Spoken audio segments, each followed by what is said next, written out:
Hello guys, this is Venkatesh Mithya. Welcome to 283rd video.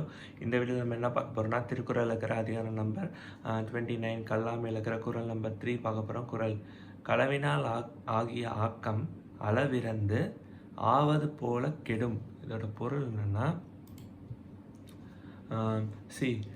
நம்ம நம்ம திருடியோ இல்லைன்னா நேர்மை இல்லாத வழியில் போய் அடையிற செல்வம் இருக்குல்ல, செல்வம்னா வெல்த்.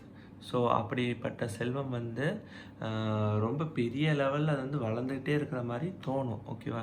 ஆனால் ஒரு கட்டத்தில் அதோட எல்லையை தாண்டி எல்லையை கடந்து அதோடு நிற்காம நமக்கு ஏற்கனவே ஒரு நேர்மையான வழியில் சில காசு வருதுன்னா அதுவும் நம்மக்கிட்ட வராமல் போயிடும். நேர்மையான காசும் வராது, இந்த மாதிரி தீமையான செயல்களால் வந்த காசும் உங்களுக்கு வராது. ஸோ அதனால் எப்பயுமே மற்றவங்க பொருளுக்கு ஆசைப்படக்கூடாது. நேர்மையான வழியில் தான் சம்பாதிக்கணும்.